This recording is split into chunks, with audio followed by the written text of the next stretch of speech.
और सीधा रुख करेंगे लखनऊ का, जहां पर आज अटल जी की पुण्यतिथि पर सीएम योगी अपना व्यक्तित्व देश के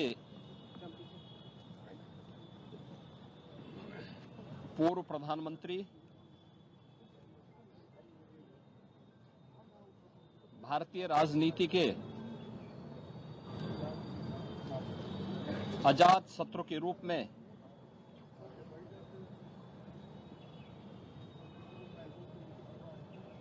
एक सर्वमान्य चेहरे के रूप में जिनकी पहचान थी, ऐसे सर्वदेव अटल बिहारी वाजपेयी जी की आज छठी पुण्यतिथि है। इस अवसर पर प्रदेश की जनता की ओर से, उत्तर प्रदेश शासन की ओर से सरदेव अटल जी की स्मृतियों को नमन करते हुए हम विनम्र श्रद्धांजलि अर्पित करते हैं। हम सब जानते हैं कि सरदेव अटल जी का जो पैतृक गांव है वह उत्तर प्रदेश के आगरा जनपद के बटेसर में पड़ता है। उन्होंने अपनी उच्च शिक्षा उत्तर प्रदेश के कानपुर में रहकर के संपन्न की और कर्मभूमि के रूप में अपने पैतृक जन्मभूमि के प्रदेश को ही अपनी कर्मभूमि के रूप में चुना। राष्ट्रीय स्वयंसेवक संघ से उन्होंने प्रारंभिक दीक्षा लेने के बाद राष्ट्र धर्म और अन्य विचार परिवार से जुड़े हुए प्रकाशन के साथ जुड़ करके एक लेखक के रूप में, एक कवि के रूप में अपनी एक पहचान बनाई। स्वतंत्र भारत में डॉक्टर श्यामा प्रसाद मुखर्जी, पंडित दीनदयाल उपाध्याय जी के सानिध्य में सार्वजनिक जीवन का शुभारंभ करते हुए 1957 में उत्तर प्रदेश की बलरामपुर, जो आज श्रावस्ती लोकसभा सीट है, वहां से लोकसभा के सांसद चुने गए। लगातार 10 बार उत्तर प्रदेश के अंदर और देश की संसद में, लोकसभा में जाने का, 2 बार राज्यसभा में जाने का अवसर सरदेव अटल जी को प्राप्त हुआ। प्रदेश की राजधानी लखनऊ संसदीय क्षेत्र से लगातार 5 बार अटल जी ने लोकसभा के लिए, देश की संसद के लिए प्रतिनिधित्व किया और यहीं से उनका प्रतिनिधित्व देश की राजनीतिक अस्थिरता को दूर करने के लिए 3 बार देश के प्रधानमंत्री के रूप में भी उन्होंने भारत की राजनीतिक स्थिरता के साथ साथ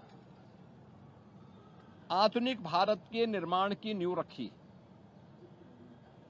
सुशासन का मॉडल कैसे होना चाहिए, देश के अंदर इंफ्रास्ट्रक्चर का मॉडल कैसे होना चाहिए,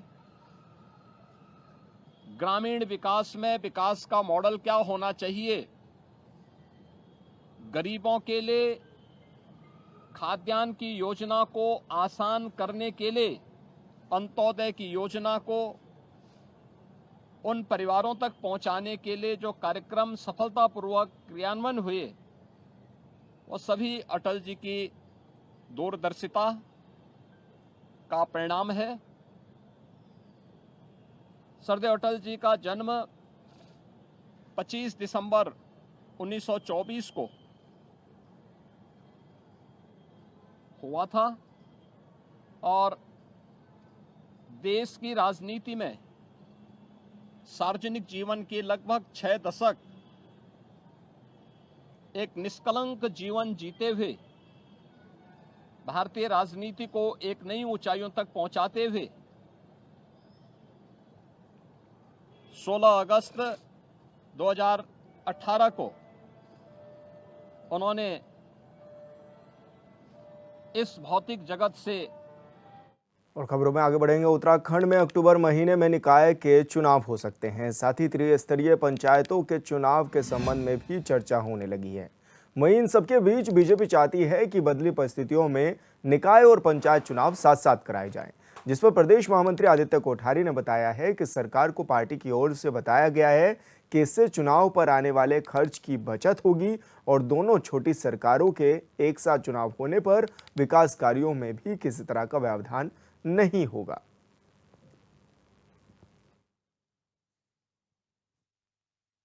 मेरी जानकारी में आया है कि स्थानीय निकाय के चुनाव अक्टूबर माह में हो रहे हैं, ऐसा प्रस्तावित है सरकार के द्वारा। और इसी के साथ में नवंबर माह में पंचायतों का कार्यकाल भी पूरा हो रहा है। स्थानीय निकाय चुनाव की तैयारी सरकार के द्वारा लगभग पूरी कर दी गई है। आरक्षण पर एक्सरसाइज चल रही है और पंचायतों के चुनाव के संबंध में भी विभाग के द्वारा शेड्यूल तय कर दिया गया है और जो शेड्यूल उनके द्वारा तय किया गया वो भी अक्टूबर तक उनकी तैयारी पूरी हो जाएगी। तो इस संबंध में ऐसा विचार विमर्श चल रहा है कि क्या पंचायत के चुनाव और स्थानीय निकाय के चुनाव एक साथ कराए जा सकते हैं क्या। तो इस पर परामर्श करने के बाद सभी लोगों से सहमति के बाद मुझे लगता है कि इस पर चिंतन हो तो यह भी एक अच्छा रहेगा, क्योंकि विकास का मामला है। अलग स्थानीय निकाय की आचार संहिता लगेगी, 1-1.5 महीना उसमें विकास कार्य रुके रहेंगे, फिर 1-1.5 महीना पंचायत चुनाव की आचार संहिता लगेगी, फिर उसमें विकास कार्य सारे रुकेंगे। तो इस प्रकार से जो विकास की गति अनवरत बनी हुई है, इसके लिए यह भी आवश्यक है कि आचार संहिताओं के कारण कोई विकास कार्य में कोई व्यवधान न हो। एक ही साथ अगर दोनों की आचार संहिता लगती है तो अगर सरकार इस पर विचार कर रही है तो मुझे लगता है कि स्वागत योग्य कदम।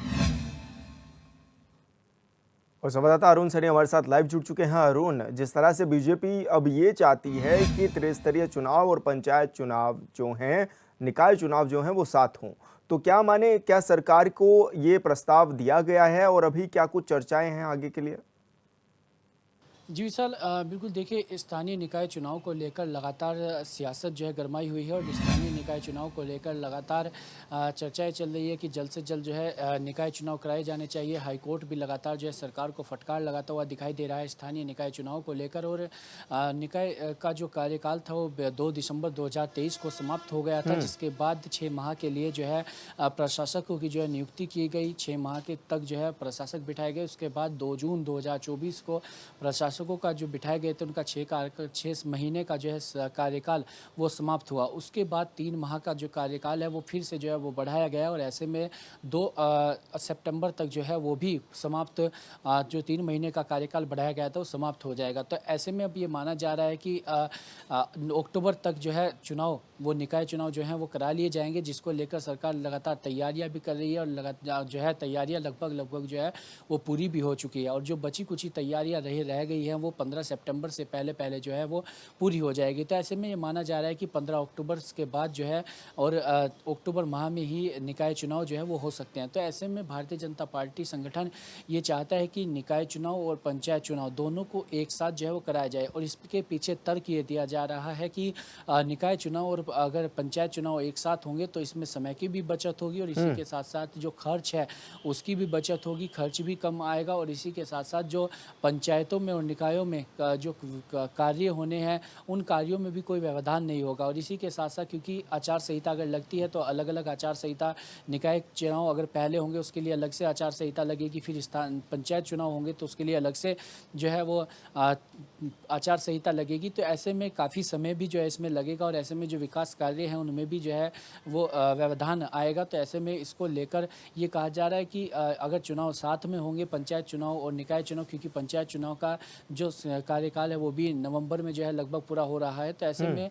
ये अब संगठन की ओर से सरकार को ये प्रस्ताव दिया गया है कि सरकार इस पर विचार विमर्श करे, इस पर चिंतन मंथन करे कि जो पंचायत चुनाव और निकाय चुनाव है दोनों को एक साथ कराया जाए, ताकि जो विकास की गति है का पहिया है वो ना रुके और ऐसे में खर्च की भी बचत हो और समय की भी बचत हो। तो ऐसे में सरकार इस पर जो है संज्ञान भी ले रही है, इस पर विचार विमर्श चल भी रहा है और ऐसे में आगे की सरकार इस पर कितना फैसला लेती है, पंचायत चुनाव निकाय चुनाव एक साथ कराती है या नहीं, किस तरीके से इसको लेकर जो भाजपा संगठन चाहता है इस पर कितना अमल करती है, यह अभी देखने वाली बात होगी। हालांकि निकाय चुनाव को लेकर अभी फिलहाल स्थिति स्पष्ट ये नहीं है कि चुनाव आखिर किस दिन होंगे, कब होंगे, लेकिन हालांकि ये माना जा रहा है कि अक्टूबर में जो है निकाय चुनाव वो संभावित जो है वो हो सकते हैं। अरुण, क्योंकि बीजेपी ने तो अपना पक्ष रख दिया है कि पंचायत चुनाव और निकाय चुनाव साथ में करा सकते हैं, लेकिन ऐसे में जो मुख्य विपक्षी दल है, क्या उनकी तरफ से भी कोई प्रतिक्रिया आई है? वो भी चाहते हैं कि हाँ दोनों चुनाव एक साथ करा सकते हैं। जी विशाल, बिल्कुल देखिए, विपक्षी दल की जहाँ तक बात है, विपक्षी दल का लगातार ये सरकार पर आरोप भी लगा रही है कि सरकार पंचायत चुनाव और जो निकाय चुनाव है उन्हें कराने में बच रही है और ऐसे में सरकार जो है चाहती है कि निकाय चुनाव को टाला जाए ताकि जो निकाय चुनाव वो नहीं हो पाए। तो इस तरीके के तमाम आरोप भी विपक्ष के द्वारा लगाए जा रहे हैं। हालांकि अगर पंचायत चुनाव और निकाय चुनाव को एक साथ कराने की बात जहाँ तक है, तो ऐसे में विपक्षी दल के द्वारा ये कहा जा रहा है कि अगर साथ में चुनाव होते हैं तो कोई दिक्कत नहीं है, लेकिन जल्द से जल्द जो है वो चुनाव कराए जाने चाहिए। और ऐसे में विपक्षी दल के द्वारा ये भी कहा जा रहा है कि अगर पंचायत चुनाव का कार्यकाल जो है वो नवंबर में जो है पूरा हो रहा है, तो ऐसे में अगर तब तक रुका जाता है तो ऐसे में फिर पंचायतों के लिए भी आगे कितना समय लगेगा। लेकिन अगर हालांकि सरकार को अगर दोनों चुनाव एक साथ कराने भी हैं तो जल्द से जल्द जो है ये चुनाव दोनों ही कराए जाने चाहिए, ताकि जल्द से जल्द जो है चुनाव हो सके और जो जनता के मुद्दे हैं, जो जनभावनाओं के कार्य हैं, जो जनभावना से जुड़े हुए मुद्दे हैं, वो कार्य जो है समय पर हो सके और उनकी जो है समस्या वो सुनी जा सके। क्योंकि जो जनता है वो क्योंकि प्रशासक बैठाए गए हैं तो ऐसे में उनसे मिलना काफ़ी मुश्किल होता है। तो ऐसे में अगर पार्षद होता है या अपने वार्ड का पार्षद जो है उससे मिलने में काफ़ी जो है लोग समर्थ रहते हैं, काफ़ी जल्दी जो है उनसे मिल सकते हैं, अपनी मुसीबतों को लेकर, उनकी अपनी समस्याओं को लेकर उनके सामने जा सकते हैं। तो इस तरीके के विपक्ष के आरोप भी हैं और ऐसे में कहा जा रहा है कि जल्द से जल्द जो है अगर चुनाव कराए जाते हैं तो ये बहुत ही अच्छा जो है प्रदेश के लिए होगा। बिल्कुल अरुण, बहुत बहुत शुक्रिया आपका तमाम जानकारी साझा करने के लिए।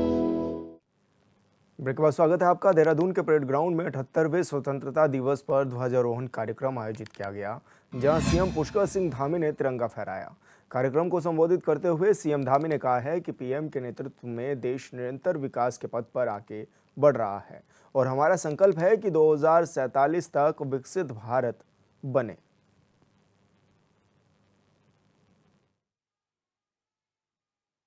आज के इस अवसर पर सभी प्रदेशवासियों को स्वतंत्रता दिवस की हार्दिक बधाई एवं शुभकामनाएं देता हूं और सबसे पहले आज उन सभी वीर बलिदानियों और स्वतंत्रता सेनानियों को श्रद्धांजलि अर्पित करता हूं जिन्होंने देश की स्वतंत्रता के लिए अपना सर्वोच्च निछावर किया।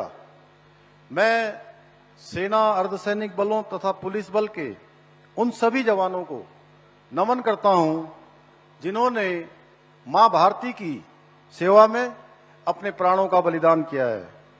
साथ ही मैं उत्तराखंड राज्य निर्माण आंदोलन में शहीद हुए सभी आंदोलनकारियों को भी नमन करता हूं। भाइयों बहनों, उत्तराखंड देवभूमि होने के साथ साथ वीर भूमि भी है, क्योंकि देश की रक्षा के लिए हुए सभी युद्धों में हमारे जवानों ने अपनी वीरता और साहस से उत्तराखंड का नाम हमेशा रोशन किया है। आज के इस पावन अवसर पर हमें उन वीरों के बलिदान और शौर्य के सम्मान के लिए यह प्रण लेना है कि हम विकसित उत्तराखंड और विकसित भारत बनाने में अपना योगदान सुनिश्चित करेंगे।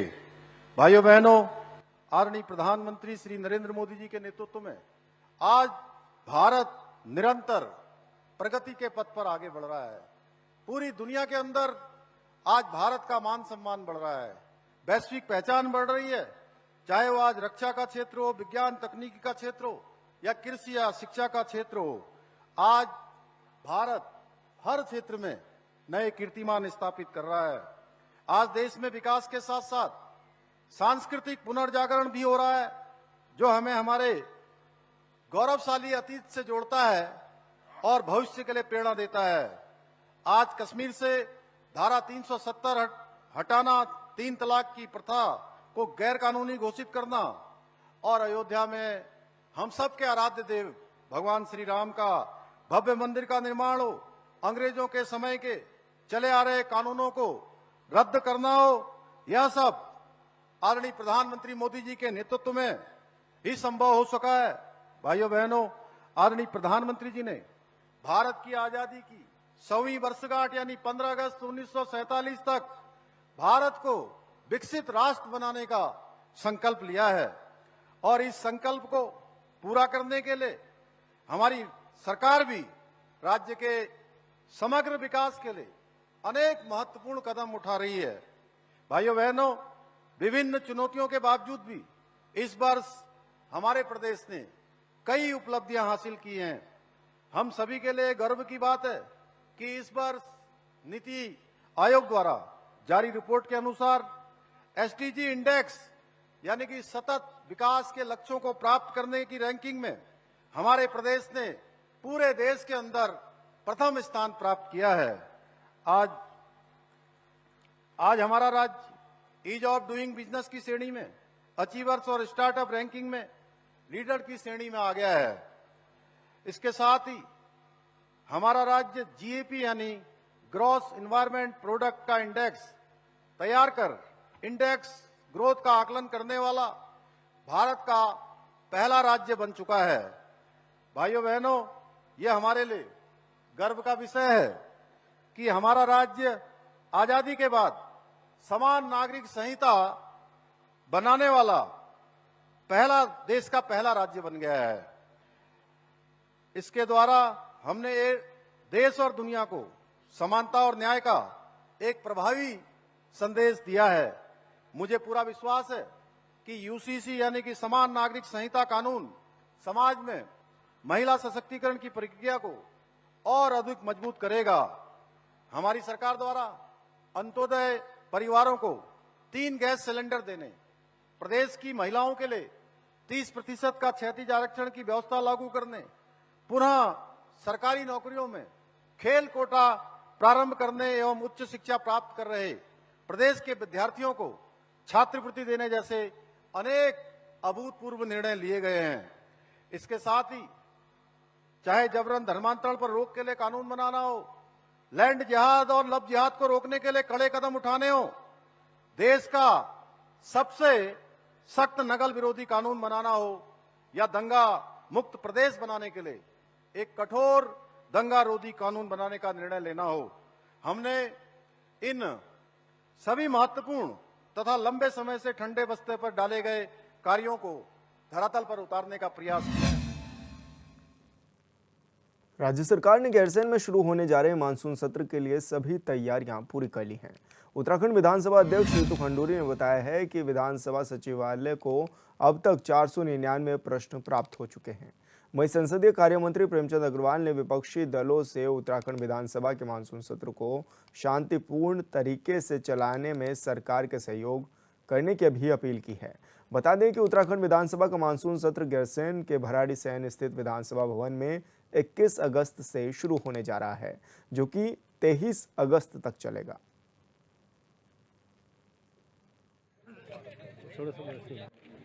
तैयारी हमारी पूरी है, क्योंकि व्यवस्था की दृष्टि से विधानसभा सचिवालय काम कर रहा है। जहां वहां अंदर प्रश्नों की बात आएगी, हम लोग पूरी तरह से तैयार हैं। मैं उम्मीद कर रहा हूं कि ये सत्र बहुत अच्छा होगा और पक्ष के साथ साथ मैं विपक्ष के तमाम उन माननीय विधायकगणों से, विशेषकर हमारे साथियों से मैं आग्रह कर रहा हूं कि हमारा ये जो सत्र बहुत दिनों बाद हो रहा है उसको सौहार्दपूर्ण तरीके से वो उसमें संपन्न कराने में अपना बहुमूल्य योगदान देंगे। देखिए, तैयारी पूरी है, विधानसभा सचिवालय पूरी तरह से तैयार है। हमारे अफसरान जा चुके हैं भराड़ीसैंण और वहां जाकर पूरी तैयारी हम लोग देख चुके हैं। वहां पर हमारे अफसर भी नियुक्त किए गए हैं जो पूरी तैयारी को देख रहे हैं, ताकि जो भी यहां से लोग पहुंचे वहां पर उनको सुविधा रहे, हर तरह की सुविधा मिल पाए। इसकी तैयारी हमारी पूरी है और करीबन 499 के करीबन अभी हमारे पास प्रश्न आ चुके हैं।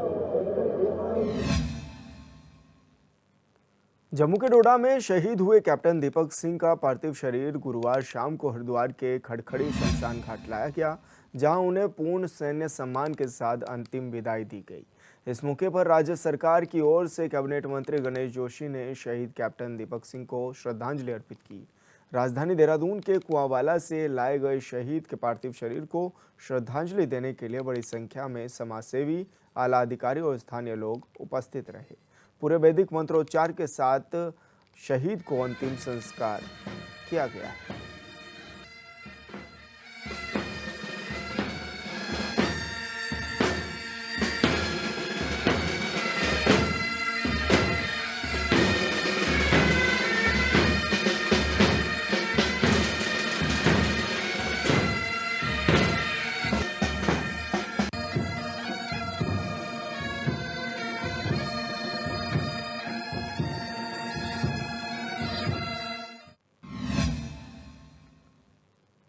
हरिद्वार में योग गुरु बाबा रामदेव ने एलोपैथी चिकित्सा पद्धति पर एक बार फिर हमला बोला है। उनका आरोप है कि हर साल एलोपैथी की दवाइयों का सेवन करने से करोड़ों निर्दोष लोगों की जान जा रही है।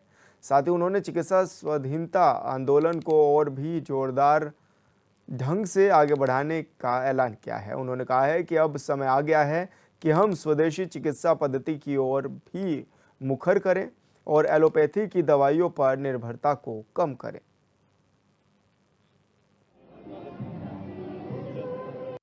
चिकित्सा की स्वाधीनता का तो अभी बहुत बड़ा सपना बाकी है, क्योंकि एलोपैथी की जहरीली दवाइयां खा खा करके करोड़ों लोगों की मौत हर साल हो रही है।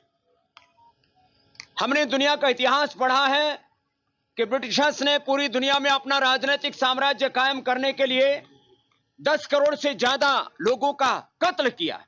ऐसे ही इस्लाम के नाम पर भी करोड़ों लोगों का कत्ल हुआ है। लेनिन, मार्क्स और माओ की जो क्रांतियों के नाम पर कत्ल हुआ है विश्व युद्धों में और अलग अलग त्रासदियों में करोड़ों लोग मारे गए। लेकिन हर साल करोड़ों लोग निर्दोष मर रहे हैं जहरीली दवाइयां, सिंथेटिक दवाइयां खा खा करके। जो चिकित्सा की स्वाधीनता का आंदोलन है पतंजलि वेलनेस योगग्राम निरामयम, इसको हम और मुखर करेंगे।